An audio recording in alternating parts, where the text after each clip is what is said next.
So, what do we have going on in the world today, and what can we do about it?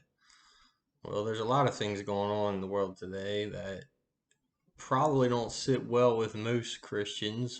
I don't know why. Like, some Christians seem to be just kind of like indifferent, letting it slide or whatever, and don't really want to stand up against it, like that apathetic kind of attitude, spirit, if you will.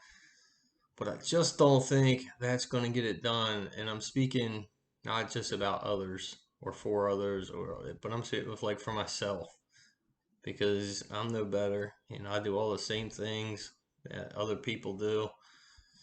And if I say that they do it, then I'm just judging myself because sometime down the line I probably did it too or something similar. So, anyways, but it's time to stand up against evil. We have no other choice at this point. Like, it's now or when. It's now. Now is the time though that we as Christians we have to start standing up for good, and we have to do it in a loving manner though. We can't be out there like overly aggressive about it. But it's you do have to be assertive about it, and you can't take any crap. God stood up. Christ stood up at some point to the Pharisees of the day, and he let it know clear where he stood. He wasn't overly aggressive in attacking anyone or anything like that, but he let it know, look, this is where I stand. This is where I'm going to stand. This is where I'm going to stand regardless of what you do or say.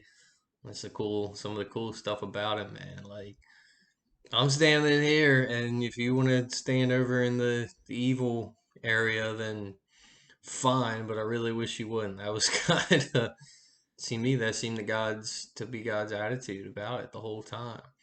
But he calls us to do the same. We need to stand firm on the word of God, stand firm on the scriptures, stand firm in our churches. And again, all this goes for me too. I don't see nearly enough of it. I need to get out there more now because it's just not enough of it. I don't hear it in the public square. I don't hear it in the town square. I don't hear it.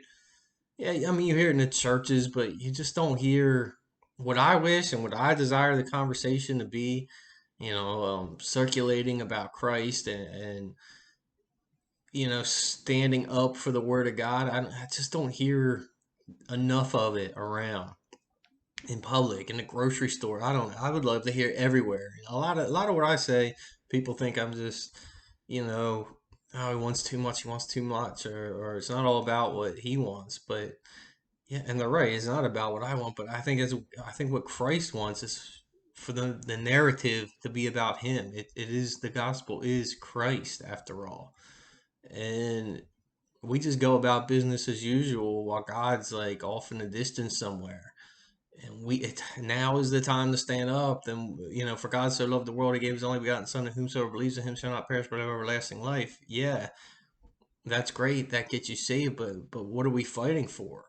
We're not here to be passive. We're not here to roll over. We're not here to be totally silent for all of eternity. We've been quiet long enough, and there's a time when it comes to stand and speak up. And you speak up with words, but you speak up with action too. Action of loving your neighbor, love one another as God has loved you, doing to others as I have done unto you, and making the conversation more about Christ. And what are Christian values? Well, we're not seeing them here. Well, why, then we shouldn't let that fly. We need to be more vocal about it. We need to be louder. We've been too quiet for too long, too passive, too I don't want to get involved. Meanwhile, the battle rages on, and where are we? We need to be more involved in it. We need to make an impact in some way that is more than just sitting back hoping somebody else will do it, or sitting back waiting for it to take care of itself. We need to stand firm. We need to be out there, and we need to be telling others and sharing and sticking up for what the gospel says in the face of all the nonsense that goes on out there. We need to stand on the truth, and we need to do it in love. It's really not that hard to do. You just don't judge. You can love without judging a person as condemned or guilty. You know what I mean? Like, I can love you and disagree with you at the same time, an idea lost in today's society, but it's doable.